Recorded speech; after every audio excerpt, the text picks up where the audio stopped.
우리는 지금 제가 이제 말씀드린 것처럼 코로나 블루로 불려지는 이러한 우울감과 또 불편함 속에 살아가고 있습니다. 한 주도 코로나19로 여러분 많이 고생하셨고 또 힘드셨으리라 생각하는데요. 우리는 마치 에스겔 골짜기의 마른 뼈와 같은 그런 상황 속에 서 있습니다. 대수롭지 여기지 않았던 그런 바이러스 앞에 인간의 능력이 또 의학의 자부심 또 선진국의 이 재정의 이런 모든 모습들이 어쩔없이 무너져 내리고 있는 것이죠. 우리나라뿐만 아니라 전 세계 두려움의 수렁에 빠져들고 있습니다.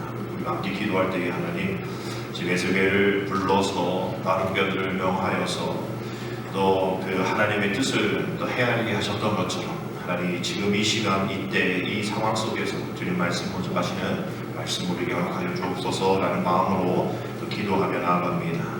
에스겔 37장 12절의 말씀을 보면 그러므로 너는 대언하여 그들에게 이르기를 주 여호와께서 이같이 말씀하시기를 내 백성들아 내가 너희의 무덤을 열고 너희로 거기서 나오게 하고 이스라엘 땅으로 들어가게 하리라. 이런 말씀이 나옵니다.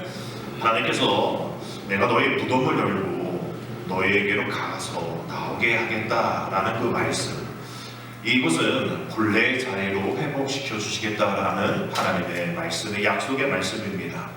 지금 우리 일상이 무너지고 우리 이전에 당연하고 일반적인 일들을 하지 못하는 그런 에스겔의 마른 뼈와 같은 그런 삶을 살고 있죠. 두려움 가운데에 또 어떻게 될까, 회복할 수 있을까, 희망이 무너져 있는 절망 가운데에 우리는 살아가고 있습니다. 우리는 이때에 이 에스겔의 마른 골짜기에서 마른 뼈들에게 대언하고 기대하게 하시는 그 하나님의 약속의 말씀, 내가 들어가서 너희를 나오게 하리라, 무덤을 열고 내가 들어가서 나오게 하리라라는 그 하나님의 희망의 메시지를 우리는 들어야 합니다. 벌써 이제 이번 주에 4월이 시작이 되어지죠. 우리 다음 주는 주님의 고난을 체험하는 고난 주간입니다. 그리고 곧 부활 주일이 다가오죠. 그 긴 어둠의 죽음의 또 공포의 어둠의 긴 터널을 통과하시고 이기셔서 부활하신 주님을 기억하면서 우리는 이렇게 한번 기도해 보기 원합니다. 하나님, 이 부활절에 우리가 모두가 다시 사신 예수를 또 기념하며 축복하며 우리가 이 부활절을 맞이할 때에는 그때쯤에는 모든 것들이 회복되어서 하나님의 은혜의 능력 가운데에 회복되어지는 하나님의 역사를 이루어 주옵소서. 이런 마음으로 우리 부활절을 기대하면서 우리 기도해야 합니다. 오늘은 생명공동체를 세우는 40일, 우리 이제 5주차가 되었습니다. 금주의 주제는 앞에 나와 있는 현수막처럼 화해입니다. 코로나19 민간 전문 지원 단장을 맡고 있는 이 최모 교수님은 이렇게 얘기를 해요. 이 감염병이 장기화되면 세대 간, 또 계층 간, 또 인종 간 갈등 등 이런 각종 사회적인 갈등이 고개를 듭니다. 우리가 방역도 중요하지만 장기화 스트레스에 따른 각종 갈등을 중재하고 해소하는 대책도 마련하는 것이 시급합니다. 라고 이야기합니다. 아마 강원랜드도 4월 5일 이 휴장이 끝이라고 얘기를 했던데 제가 어제도 전화해봤더니 그 이후 더 상황 지켜봐야 한다라고 얘기를 하더라고요. 지역 상권이 많이 어렵다라는 뉴스도 나오죠. 그래서 이제 이런 일들이 계속 일어나게 되어지면 특별히 이 직장에서 일하시는 분들, 전에도 말씀드렸듯이 우리 강원랜드도 한 4천여 명이 휴직 처리가 되어지고 있다고 하는데 그분들이 이 휴직 처리가 퇴사로 이어질까봐 고용 불안에 있다라는 얘기도 합니다. 임금 삭감이 있고 또 무직 휴직이 있고 또 공고사직이 있고 또 이렇게 해고등 코로나19가 가정뿐만 아니라 온 사회에 문제가 되어서 아주 가혹하게 나타나고 있는 거죠. 이래서 코로나19로 인하여서 많은 이 상담이 있는데 열에 한 3명 넘게는 경제적인 손실로 인하여서 상담받는 이들이 많다, 또 불안하다라는 얘기를 많이 합니다. 특별히 이제 고용주의 갈등인데 일부 사업자들이 이 노동자의 불안 심리를 악용하다라는 거죠. 직원에게 만약에 네가 코로나 확진되어지면 우리 2주 동안 문 닫아야 되니까 이 손해 네가 다 감당해야 해. 이렇게 얘기를 해서 그 직원으로 하여금 모든 책을 하게 되어지는 책임을 전가하는 그런 고용주들이 있다라는 거죠. 근데 코로나19 감염되고 싶어서 일부러 감염될 사람이 어디 있습니까? 그래서 이런저런 일들로 또 휴직 처리되어지는 분들이 지난달 이 통계청 고용 동향에 따르면 전국에 이 휴직자가 61만 명이 넘는다고 해요. 61만 한 8천 명 된다고 합니다. 그래서 직장에서의 또 갈등도 있지만 이 사회적인 거리 두기로 인하여서 일상 가정생활에서도 가정 갈등이 많다라고 뉴스가 나오더라고요. 하루 종일 동안 붙잡아 있고 붙어 있고 이러니까 그 갈등들이 계속 일어날 수밖에 없겠죠. 또 그렇게 다툴 일도 생기게 되어지고 화낼 일도 생기게 되어지니까 말입니다. 그렇다고 뭐 어디 다른 데 갈 수도 없잖아요. 숨을 수도 없지 않습니까? 이것이 현실이기 때문이에요. 이에 대해서 가족 갈등에 대한 심리 상담자들이 늘 얘기하는 것이 이겁니다. 코로나19로 인해 스트레스의 요인들이 이전에 이 잠재된 갈등의 요인과 결합되면서 아주 큰 문제를 일으키고 있습니다. 삼시세끼 차려하는 밥상, 컴퓨터 게임에 빠져있거나 종일 방 안에 뒹구는 아이들, 잔소리하는 엄마, 남아 돌아가는 시간, 코로나19 염려증, 급감된 수입 등 이 모든 것들이 코로나19 증후군에 해당되는 갈등 요인들입니다. 손 씻기, 사회 거리두기, 마스크하기 등 코로나19 예방 수칙으로 몸은 지킬 수 있지만 가족을 지킬 수는 없습니다. 코로나19 증후군으로 인해 가족 갈등이 스트레스로 발전해 가족 해체까지 이어지지 않도록 예방 수칙을 잘 행해야 합니다. 라고 얘기를 합니다. 그래서 이분이 이런 얘기 하더라고요. 삼시세끼를 삼시두끼로 하자. 이렇게 얘기를 해요. 저는 사순절 한 끼 음식을 지금 하고 있기 때문에 이 수칙에 간직적으로 참여하고 있지만 저도 이전에 삼식이었죠.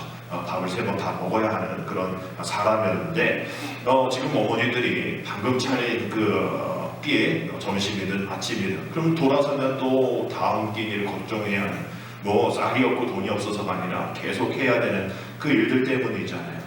그래서 삼시세끼 집밥으로 스트레스 받는 분 많다라고 얘기합니다. 또 삼시세끼 집밥 먹으니까 이 확진자가 아니라 아시다시피 확진자들이 많다라는 거죠. 그래서 아니 아무것도 안 하면서 그 에너지를 왜 자꾸 이 발산을 하고 그 에너지가 하는 일들이 줄었으면 섭취하는 칼로리도 줄여야 할 텐데 왜 밥은 3끼 먹냐 이런 분들도 있다라는 거죠. 그래서 이런 얘기합니다. 영어로 me, me죠. 나, me를 이렇게 뒤집으면 W는 M은 뒤집으면 W 되고 E는 뒤집으면 똑같이 E가 되니까 Me가 위가 된다라는 거예요. 그러니까 입장을 바꿔서 역지사지 얘기하잖아요. 내 입장을 뒤집어서 너의 입장에 되어보자라는 거예요. 그러니 이 한마디로 우리 가족들 함께하는 이 일들이 서로에게 어머니는 어머니대로 또 아버지는 아버지대로 아이들은 아이대로 얼마나 다 힘들겠어요. 그러니까 서로 내 입장만 고수하지 말고 우리의 입장을 우리가 함께하면서 힘내고 또 살아내고 견뎌내고 벼텨내는 그런 일들이 있기를 위해서 힘쓰자라는 그런 이야기입니다. 결국 계약도 내일 모레 이렇게 발표하겠지만 많은 사람들이 특별히 교육부에서 부정적으로 얘기를 해요. 어떤 방식으로 다시 연장이 될 것 같습니다. 그래서 가정에서 또한 직장에서 이러한 연장된 이런 불편함 또 짜증들 또 이런 것이 계속되겠죠. 또 이제 얼마 있지 않으면 총선 아닙니까? 이 총선으로 인해서 또 정치적인 갈등들이 얼마나 뉴스거리에 많이 나올까. 지금도 한 당 안에서 이래나 저래나 이야기가 많고 또 이 지역 저 지역 똑같은 당 안에서 생계 지역 주내 만에 얼마 주내 만에 이렇게 갈등이 있잖아요. 사실 우리나라를 보는 많은 사람들이 한국은 갈등공화국이다라고 얘기하는 사람들이 많습니다. 정말로 이 한국행정연구원에서 조사한 거에 하면 우리 한국은 이 보수와 이 통합의 갈등이 87%가 있고 그 다음에 빈곤층과 이 중산층의 갈등들, 그 다음에 고용자와 또 이 근로자와 고용주의 갈등이 심하다라는 그런 통계가 나와 있습니다. 이에 대해서 그러면 어떻게 누가 이 일들을 잘 감당할 역할을 감당할 수 있습니까? 라고 또 똑같은 사람에게 설문조사 해보니까 정부가 그 일들을 감당해야 합니다라고 62%가 얘기하고 그 다음에 우리가 국회에 대한 신뢰도가 그렇게 높지 않은 편인데도 국회가 그 일들을 감당해야 합니다가 45%, 그 다음에 언론이 그 일들을 감당해야 합니다가 36%를 기록하고 있어요.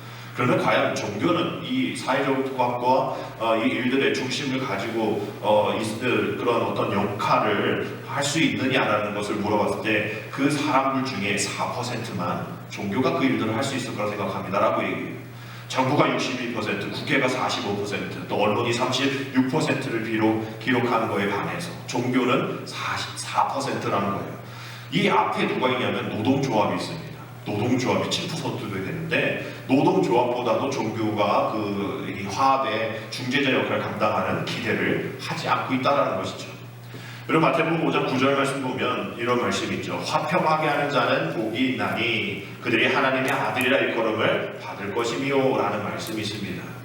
예수님 당대에도 분명히 이런 갈등들이 있었죠. 진보라고 부르는 열심당원들이 있었습니다. 또 보수라고 매칭되어지는 바리새파, 사두개파 사람들이 있었던 거죠. 근데 주님은 거기에서 이편저편 들지 아니하시고 편가르지 아니하시고 중심에 쓰셔서 전체를 아우르는 그런 역할을 감당하셨습니다. 그래서 전체를 보시는 거죠. 어느 한쪽에 치우치지 않는.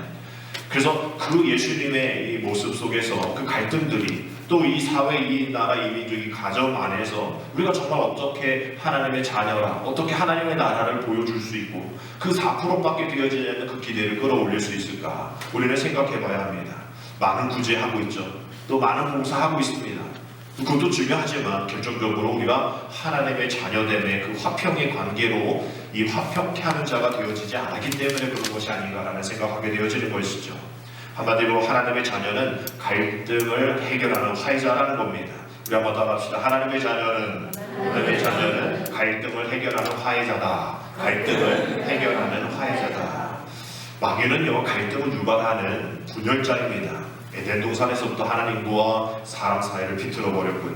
또 아담과 하와 사이를 너 때문이야 라고 비틀어 버렸습니다. 그 다음에 자녀인 가인과 아벨 사이를 비틀어 버렸죠. 그리고 심지어 이제는 교회와 또 나라와 또 이 민족을 대적하게 하고 상처받게 하고 갈등을 유발하고 고통을 주고 서로 싸우게 하는 것, 이것이 마귀의 전문 분야라는 겁니다. 오늘 본문의 말씀을 통해서 우리들이 가지고 있는 그 갈등들은 무엇이며 그 갈등을 해결하는 방식에 대해서 한번 말씀을 함께 나누도록 할 텐데요. 오늘 본문의 말씀은 여호수아 22장의 말씀이죠. 이 말씀의 내용은 이렇습니다.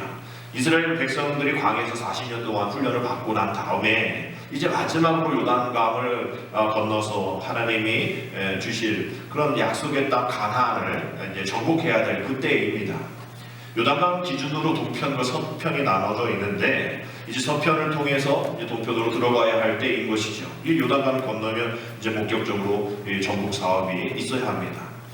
근데 이 서편에서 동편으로 가는, 그러니까 동편에서 이 서편으로 가는 이 과정 속에서 있다 보니까 그 동편이 살기 좋은 그런 모습으로 또 비옥한 모습으로 보여지는 거예요. 그러니까 그걸 본 12지파의 이 3지파, 뭐 2지파 반이죠. 르벤과 갓과 므낫세 반지파가 그걸 보고서 이 요단강 건너가지 말고 우리가 여기서 이 땅을 차지했으면 좋겠다. 이것이 우리의 유업이 되어지고 우리는 건너가지 않겠습니다라고 얘기를 해요. 그래서 모세가 또 그것을 허락합니다. 근데 문제는 9지파 반이 이제 들어가서 정복 사업을 해야 하는데 이제 다 같이 한 마음으로 해도 좀 될까 말까 하는 이런 상황들이니까 그렇다면 조건이 있는데 너희들이 그 땅, 이 동편 땅 가져야 한다고 하면 가져라. 근데 너희들이 이 전쟁이 있으니 이 전쟁에 참여해라. 그 대신 너의 뭐 자녀들, 가축들, 또 부녀자들 그리고 최소한의 수비대들을 남겨놓고 모든 장정들은 무장하고 요단 서편 건너갈 때에 같이 가서 싸워야 해 라고 얘기를 하고 또 그거에 대해서 오케이 동의를 합니다. 그래서 거기에 건너간 사람이 이 4만 명이에요. 이 3지파의 사람들이 4만 명인데 그들의 이제 전체의 한 3분의 1 정도가 넘어간 겁니다. 그 3분의 2는 거기를 지키기도 하고 이런 거죠. 근데 이것이 몇 년이냐? 7년 정도 가서 전쟁을 하게 되어진 거예요. 그래서 7년 동안 자기 지파 할 일도 있는데 다른 지파 땅을 위해서 또 약속한 것이 있으니까 7년 동안 전투에 임합니다. 그렇게 해서 잘해서 정복 사업이 완료가 되어지고 가나안 전쟁을 이후에 2지파 반이 이제 그들의 장막으로 넘어오죠. 그래서 그들의 지파의 유업을 받습니다. 전쟁이 있으니 전리품이 있을 거 아닙니까? 전리품이 있는데 자기들은 가질 분깃이 없지만 그래도 여호수아가 애써 수고했으니까 전리품 중에 상당히 좋은 것을 이 돌아가는 이 동편의 2지파 반에게 줍니다. 근데 이들이 그것을 요단강을 건너갈 때 그런 생각하는 거예요. 우리가 이 가나안 전쟁을 7년 동안 했는데 우리 자손들이 아빠 또 누구한테 지파 사람들 이렇게 물어봤을 때 당신들은 뭐 했냐? 라고 물어보면 뭐라고 얘기할 겁니까? 또 저쪽 서편 사람들이 우리를 또한 갈라져 있으니까 이방인 취급하면 우리 후손들을 이방인 취급하면 어떡하냐라는 그런 염려에 그것을 이제 이미 알고 있었던 경험했던 사람이었기 때문에 그것을 이제 기록하는 그런 기념비를 세웁니다. 그래서 이렇게 기념비를 세우고 돌아오는데 그 10절의 마지막 부분에 보니까 보기에는 큰 제단이었다라고 표현하고 있어요. 그러니까 이것이 아주 크게 진 것처럼 보이지만 사실 28절 중간절도 보면 우리 조상이 지은 여호와의 제단의 모형을 보라 똑같다라고 얘기한 것처럼 이렇게 뭐 큰 건 아니죠. 그냥 기념비입니다. 그냥 크기가 비슷한 기념비인데 여기 서편 사람들에게 가짜 뉴스가 전달이 되어지는 거죠. 동편 사람들이 말이야 전쟁 끝나고 지나가다가 큰 제단을 쌓았대. 이거 지금 말이 되어지는 일이야 라고 얘기하는 거예요. 그게 이제 11절 말씀입니다. 우리 11절 보겠습니다. 이스라엘 자손들이 들은즉 이르기를 르우벤 자손과 갓 자손과 므낫세 반지파가 가나안 땅의 맨 앞쪽 요단 언덕과 이스라엘 자손에게 속한 쪽에 제단을 쌓았다 하는지라 라고 되어 있어요. 지금 성막의 서편 쪽에 시루에 있는데 지금 이제 분리가 되어지는 거죠. 이쪽에서 예배드리고 저쪽에서 예배드린다라는 거예요. 예배드리러 이쪽으로 와야 되는데 말이죠. 그러니까 지금 얘네들이 반기를 드네. 이제 할 일 다 했다 이거지? 라고 생각을 하는 거예요. 이분들 이 애들은 이렇게 예민하게 반응하는 이유가 이전에 아픔의 상처가 있었던 거죠. 한 지파의 한 사람이 잘못하면 모두가 다 죽는 일들이 너무나 많았습니다. 이 이스라엘 백성들이 시딤에 머물 때도 이 모압 여자의 유혹에 빠져가지고 바알보를 섬겼다가 그 죄로 24,000명이 그 자리에 죽었거든요. 연병으로 죽었습니다.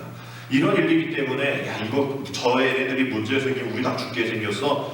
우리 다 죽어. 동편 서편 상관없이 다 죽을 수 있어 라는 그런 마음으로 동편으로 간 그 두 지파 반 지파 사람들을 이제 예주시하고 있는 거예요. 그래서 15절 보니까 그들이 길르앗 땅에 이르러 루벤 자손과 갓 자손과 므낫세 반 지파에게 나아가서 그들에게 말하여 이르되 그들은 참고 인내하고 이해하려고 하지 않고 직접 갑니다. 직접 가서 말하죠.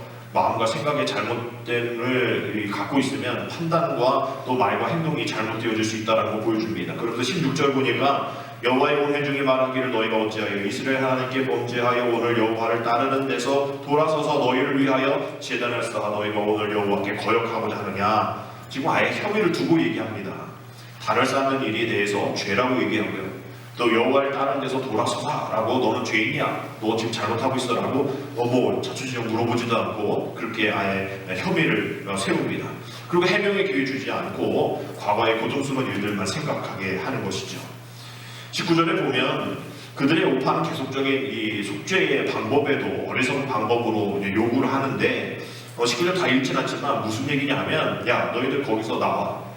거기 니네 땅 포기해. 지금 우리 땅 중에 몇 개 나눠줄 테니까 니네 우리 땅으로 와서 너 살때 니네 땅 없으면 우리가 줄 텐데 너희들이 해야 할 일은 마지막에 나오잖아요. 여호와를 거역하지 말며 우리에게도 거역하지 마라. 지금 한 형제 이 지파의 이스라엘 사람들이 비록 지파로 나눠져 있지만 지금 종속 관계를 가지려고 하는 그런 모습입니다. 그래서 21절부터 쭉 29절의 말씀 보면 내가 그러려고 그런 게 아니다. 이것은 재단이 아니다. 아까 말씀드린 우리 후손들을 위한 그런 기념이다라고 얘기를 해서 우상 섬기는 것도 아니다. 두 개의 재단을 만든 것 아니다 라고 이런 얘기를 해요. 내가 만약에 그랬다면 어떤 처벌도 받겠다라고 얘기를 합니다. 또 요단 동편의 지파가 돌단을 쌓은 연유를 들은 후에 그래도 아론의 손자인 비나스가 그 이유를 결코 하나님께 죄악을 범한 것이 아니니 군사들과 함께 기쁜 마음으로 돌아가자라고 해서 돌아갑니다. 그것이 오늘의 본문의 말씀이에요. 오늘 본문의 말씀 다시 한번 함께 읽어보겠습니다. 제사장 엘리아살의 아들 비나스와 지도자들이 르벤 자손과 갓 자손을 떠나 길르앗 땅에서 가나안 땅 이스라엘 자손에게 돌아와 그들에게 보고하매 그 일이 이스라엘 자손을 즐겁게 한지라. 이스라엘 자손이 하나님을 찬송하고 르벤 자손과 갓 자손이 거주하는 땅에 가서 싸워 그것을 멸하자 하는 말을 다시는 하지 아니하였더라. 즐겁게 하는 그런 화해의 모습으로 마무리가 됩니다. 하나님을 찬양하죠. 피스메이커의 역할을 감당했던 겁니다. 하나님을 찬양하고 싸우자는 말을 다시는 꺼내지 말자라는 이런 일들이 일어나게 된 것이죠.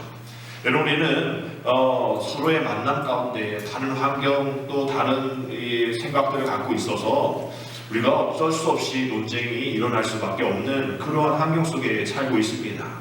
그래서 우리가 이렇게 쉽게 발생되어질 수 있는 이러한 문제들, 이런 것을 선한 쪽으로 인도하려면 오늘의 말씀을 통해서 우리가 어떻게 해야 할지를 몇 가지를 한번 살펴봅니다. 첫 번째는 서로의 말을 경청해 줄 줄 알아야 해요.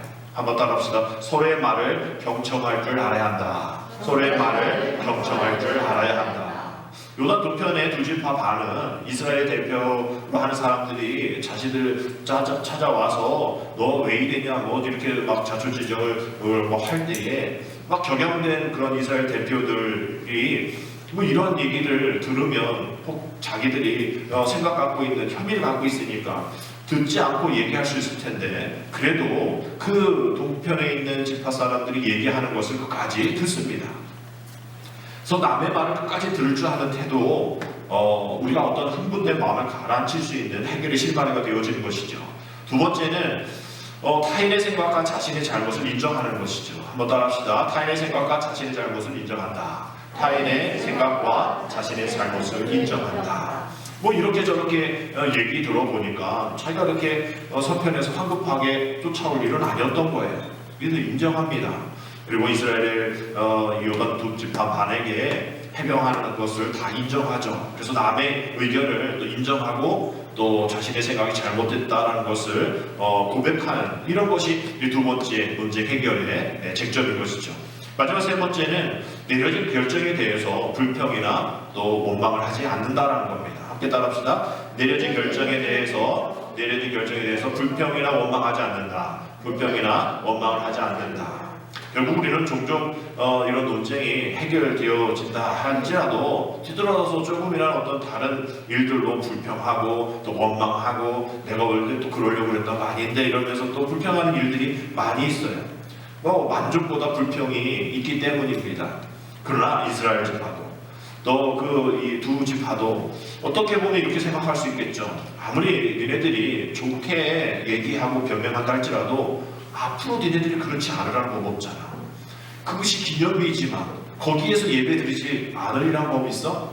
그걸 누가 보자며 라고 다시 불평할 수도 있는 거죠. 또 동편의 사람들은 그렇게 얘기할 수 있겠죠. 아니 그렇다 치더라도 지금 왜 우리를 못 믿어?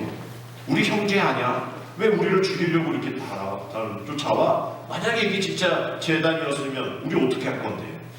이렇게 불평을 또 원망을 던질 수도 있었을 텐데 서로 아무런 질문하지도 않고 아무런 불평하지도 않습니다.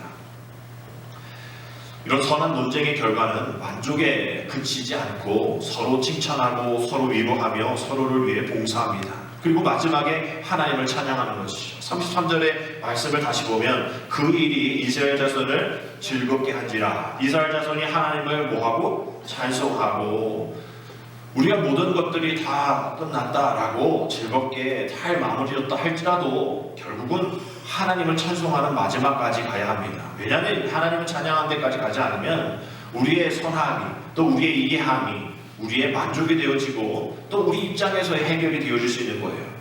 그래서 서로의 진심을 확인하였다면 그 서로의 진심이 그 결말로 나왔다면 우리는 하나님을 찬양하는 일까지도 가야 합니다. 결국은 우리의 모든 갈등은 오해에서 비롯되죠. 또 모든 편견에서 시작이 되어집니다. 모든 사람이 완벽한 객관성 가지고 살아가는 사람 없겠죠. 다 자기의 주관적인 생각이 들어가게 되어집니다. 그러니 우리의 자신의 한계를 늘 인정하고 주님을 바라보고 나아가는 건 어렵겠죠. 힘들겠죠. 그러나 우리가 이런 것을 하지 않으면 이 편견에서 비롯된 이 오해가 거기서 끝나는 것이 아니라 자꾸 증폭이 되어지는 거예요. 그래서 우리나라의 민족의 공동체, 모든 사회가 어렵게 되어지는 이유 보면 이것이 하나로 끝나는 것이 아니라 계속 증폭이 되어집니다. 이 팩트 체크를 하지 않게 되어지는 것이죠. 그래서 오해와 편견이 증폭되어지면 결국 사람들은 시각이 좁아지는 거예요. 그래서 다른 거 보지 않습니다. 이미 혐의를 가지고 보면 그냥 그 사람은 죄인인 거예요. 그 사람은 나쁜 사람입니다. 그래서 그렇게 되어지면 결국 큰 그림을 바라보지 못하는 것이죠. 자꾸 시각이 좁아지니까 마음도 좁아지는 거예요. 그러니 마음 좁아진 사람들이 만나면 결국 계속 부딪히는 거예요. 가정 안에서도, 직장 안에서도, 교회 안에서도 마찬가지입니다. 그렇게 부딪히면 결국 뭐 하냐? 닫아버리죠. 마음을 닫아버립니다. 마음에 열 생각하지 않아요. 닫힌 마음 열기 참 어려워요. 그래서 결국은 이 모든 것을 제대로 바라보는 눈을, 그런 시력을 잃게 됩니다. 눈이 감겨 있다 보니까 무엇이 보입니까? 앞에는 안 보여요.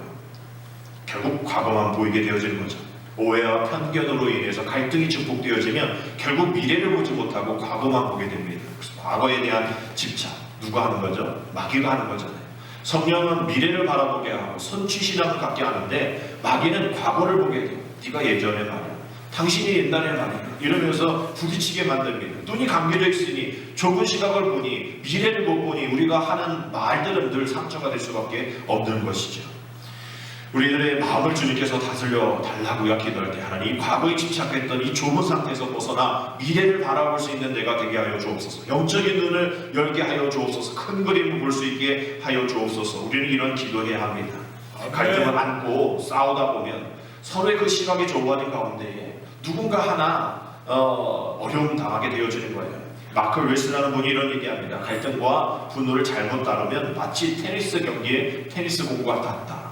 양쪽 경기자가 그 공을 계속 받아칠 때에 공의 속도는 증가하고 결국 한쪽이 그 공을 받지 못하고 넘어지든 져야만 그것이 끝난다 라고 얘기를 해요.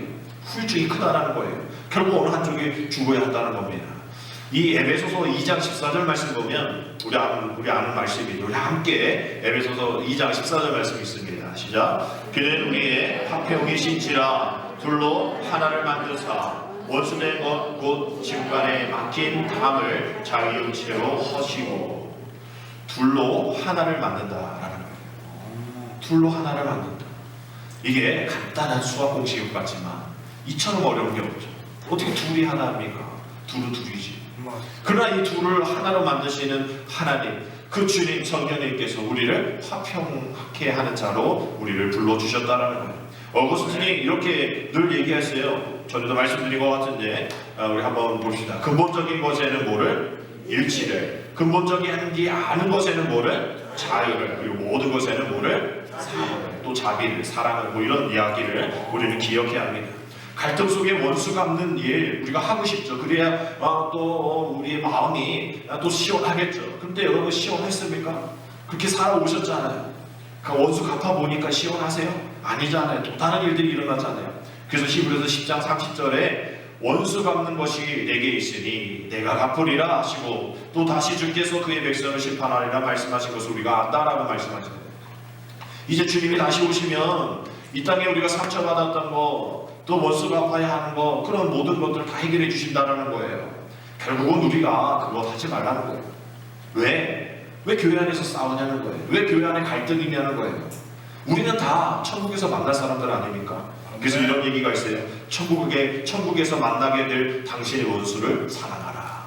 한번 따라해볼까요? 천국에서 만나게 될 당신의 원수를 사랑하라. 당신의 원수를 사랑하라. 아니, 원수를 어떻게 사랑해? 우리는 천국에서 만나잖아요. 주님 앞에 시시비비를 가리게 될 거 아닙니까? 지금은 내가 잘못한 거 없고 저 사람이 잘못한 것 같지만 결국 주님 앞에 와서 또 내가 잘못했다고 또 그렇게 판정받으면 어때요? 늘 우리는 우리 중심이니까 내가 잘못한 거 없다라고 얘기할지 모르겠지만 말입니다. 결국 우리 모두가 다 천국에서 만날 사람들이기 때문에 이 땅에서 원수와 같은 삶을 살 필요가 없다라는 거예요. 결국 하나님이 모든 것을 아시기 때문입니다. 용서만으로 끝나서는 안 되고, 갈등의 담을 무너뜨리고, 또 용서만으로 끝나면 안 되고, 그러한 이 무너뜨린 것에 주변에 있는 파편들까지도 찾아봐야 되는 거예요. 여러분 이렇게 유리잔 떨어져서 깨지면 큰 유리잔 조각만 하고 그냥 지나가시는 분 계세요? 아니잖아요. 어떡할까? 조각들 보이지 않는 거, 우리 아이 밟으면 어떨까? 여러분도 이런 거 걱정하시면서 닦고 쓸고 청소기로 마무리하잖아요. 그래도 또 조그만 조각들 나오지 않습니까? 결국 우리는 큰 조각 치웠다고 해서 다 해결된 것 같아요. 그러나 우리 주변에 내가 무의식적으로 생각하지 못했던 또 튀어나오지 않은 그런 삶의 갈등의 조각들이 여전히 남아있기 때문에 그런 파편, 그러한 갈등의 조각들, 갈등의 파편들이 제거되어지지 않기 때문에 우리는 계속 이런 갈등의 파편들, 크건 치웠지만 갈등의 파편들이 우리 가족 안에, 자녀 안에, 우리 직장 안에, 교회 안에 있다라는 거예요. 이런 거 그냥 방치하면 안 됩니다. 그냥 방치되면 그 상태로 그냥 굳어져 버려요. 이제 정수기로도 돌릴 수 없는, 그냥 아예 박혀져 버리는 겁니다. 여러분, 기독교 용서가 세상과 다른 이유는 세상에서는 가해자가 와서 화해를 구해야 합니다. 그래야 뭐 용서해 주잖아요. 그런데 기독교의 은혜는요, 그런 것이 아니에요. 기독교의 화해는, 은혜는 그런 게 아니에요. 먼저 용서하는 겁니다. 쉽지가 않죠. 그렇지만 그것이 성경적인 용서의 개념이라는 것을 여러분 기억하여야 됩니다. 흔들리지 않는 그러한, 그렇게 피는 꽃 없잖아요. 흔들리면서 다 꽃을 피고 그러한 공동체가 세워지는 겁니다. 그래서 우리의 시선도 역시 마찬가지죠. 그래서 이제 우리가 2주 뒤에는 부활절인데 우리 주님이 다시 사셔서 우리에게 요청하신 것이 뭐예요? 화해자로 살아라. 화해자로 살아라. 모든 상처를 싸매고 갈등하는, 주님이 십자가에서 상에서까지도 모든 그 사람들을 용서하셨던 그 용서함으로 살아라. 화해의 공동체가 되어라. 우리에게 이야기합니다. 괜히 이리비지하고 또 갈등을 중재하는, 화해하는 사람이 되어야지 갈등을 유발하는 그런 갈등 유발자가 되어지지 말아야 한다라는 이야기를 하는 겁니다. 결국 우리가 한 주 동안 이 화해자로 어떻게 살 수 있을까? 어떻게 내 과거의 상처를 치유받고 주님 앞에 내 모든 것을 맡겨서 평화의 화해자가 되어질 수 있도록 쓰임받을 수 있을까? 우리는 그런 마음으로 살아가야 합니다. 빌립보서 4장 2절 3절 말씀 보면 뭐 다 읽진 않지만 여기 뭐라고 되어 있냐면, 우리 모두가 다 생명책에 기록되어 있는 사람 아니냐. 우리가 아까 천국에 들어갈 사람 똑같은 거와 마찬가지인 그런 말씀이죠. 우리 모두 다 생명책에 기록된 사람들 아니냐. 서로 도와야 할 사람들이다. 서로 용서해야 될 사람이다. 비판의 대상이 아니라 기도의 대상이 되어야 한다라고 이야기를 하는 겁니다. 이 일들은 우리의 어떤 노력으로 되어질 수 않는 거예요. 그 예수님의 은혜에 우리가 접붙임을 받아야 그 목자의 심정으로, 우리 하나의 주제인 예수 그리스도 심정으로 나아갈 때만 가능하게 된다는 것이죠. 이 화해라는 것이 성경의 핵심 주제 중 하나입니다. 고린도후서 5장 18절, 모든 것이 하나님께로부터 났으며 그가 그리스도로 말미암아 우리를 자기와 화목하게 하시고 또 우리에게 화목하게 하는 뭘 주셨다? 직분을 주셨으니, 나는 집사입니다, 권사입니다, 장로입니다, 그런 직분 있죠. 정말 우리에게 주신 위대한 직분은 다른 것이 아니라 우리에게 화목하게 하는 직분 주셨다는 것. 그래서 바울이 하나님 앞에 저는 이런 화목하게 하는 직분 주셨습니다, 화해자의 직분 주셨습니다, 감사합니다라고 고백하는 거예요. 그래서 건강한 공동체는 이런 사람들이 이런 직분을 감당하는 겁니다. 근데 우리가 그렇게 되어지지 못하는 이유가 뭘까요? 이게 이 자기 면역 질환이라는 것이 있습니다. 자기 면역 질환.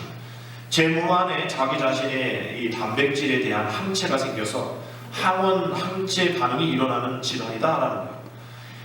이 반응, 면역 반응이 실수하는 거예요. 그러니까 이 건강한 세포들을 해롭 물질이라고 생각하고 잘못 판단해서 우리의 자신 안에 있는 우리가 유지해야 할 일들을, 그런 에너지들을, 또 몸의 세포들을 공격하는 그런 것이 자기 면역 질환이라는 거예요. 관절염도 있을 수 있고 다른 어떤 많은 그러한 병들 가운데 이런 자기 면역 질환이라는 것들이 포함이 되어 있습니다.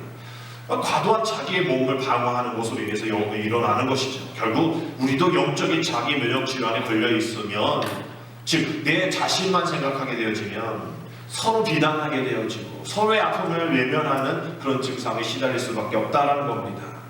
그리고 제자도, 즉 화해자입니다. 이 갈등 유발자에서 진정한 화해자로 돌아서는 것. 그래서 주 안에서 성숙된 그리스도의 공동체로 거듭나기 위해서 우리는 화해자의 역할을 감당해야 한다는 것이죠. 우리 한 주 동안 내가 어떻게 이 화해자 역할을 감당해야 될까, 우리 새벽마다 또 다른 말씀을 가지고 우리가 함께 나아갈 텐데, 정말 우리가 할 수 있는 이 최선의 방법들을 한번 애쓰며 노력하고자 할 때에 이 5주차, 이 생명의 공동체를 살리는 이 40일의 이 각 주차마다 있는 그 실천사항들 중에 오늘은 사랑의 편지를 쓰는 미션을 하려고 합니다.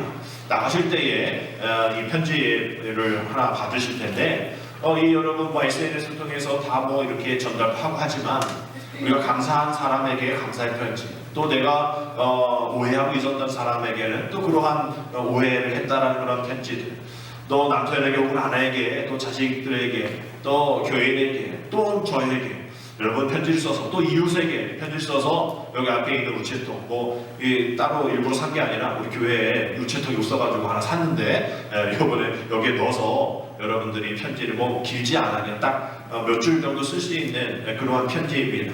쓰셔서 혹은 여러분들의 부모님에게 또 여러분 자녀에게 쓰셔서 이러한 감사 또 어려운 일들 또 회복의 일들 어떤 내용이든 한번 쓰셔서 여기 넣어주시면 저희가 그 자녀에게 또 가족에게 전달합니다. 또 혹시 우편 번호 주소를 적으셔서 넣으시면 저희가 이제 우표 제가 발송하는 그런 편지들이 많기 때문에 우리 우표를 사랑하는 게 있으니 그 우표 붙여서 주시면 우체통을 통해서 내가 서울, 광주 이렇게 갈 수는 없으니까 여러분들 그렇게 보내주시는 것도 다 보내드릴 거예요. 결국 우리가 그렇게 살지 못하는 것, 그 몇 줄 쓰지 못하는 것, 우리가 하루밖에 살 수 없다고 생각하면 다 우리가 가능한 일인데 우리가 앞으로 시간 많지 이런 생각하니까 우리가 이 남은 시간 그렇게 잘 살지 못하는 것 같아요. 더 챙기려는 욕심 또 나중에 해도 된다는 그런 화해 우리가 머뭇머뭇거림에 대한 이 사랑의 추춤함 또 쓰러진 그 파편들을 주우려 하지 않는 우리의 게으름들 이런 걸로 인해서 어렵게 되어지는 것이죠. 결국 우리 주님은 우리에게 평화의 도구로 사용되어지기를 원합니다.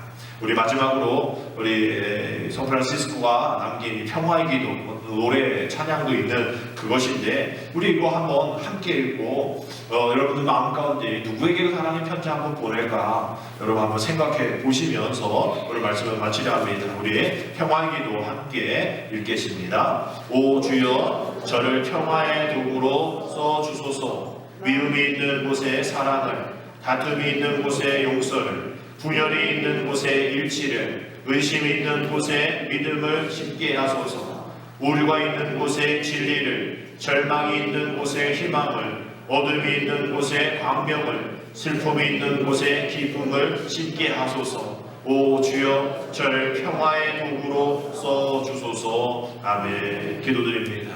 자비로우신 주님, 우리 모두를 갈등의 중재자로 살아가도록 도우사 하나님의 자녀로 일컬음 받는 하나님의 백성 되게 하여 주옵소서. 개인적으로 또 공동체적으로 민족적으로 있는 그 오해와 편견을 은혜의 강물에 떠내려 보내게 하여 주시사 심판은 하나님께 맡기게 하시고 우리는 화해와 용서만을 위해 희생하고 또한 손해보는 능력 또한 허락하여 주옵소서. 생각이 다른 이들에게 이번 부활주의를 통하여 다시 하나 되고 화해를 이루는 우리 모두가 되게 주여 인도하여 주시옵소서. 예수님의 이름으로 감사하며 기도드립니다.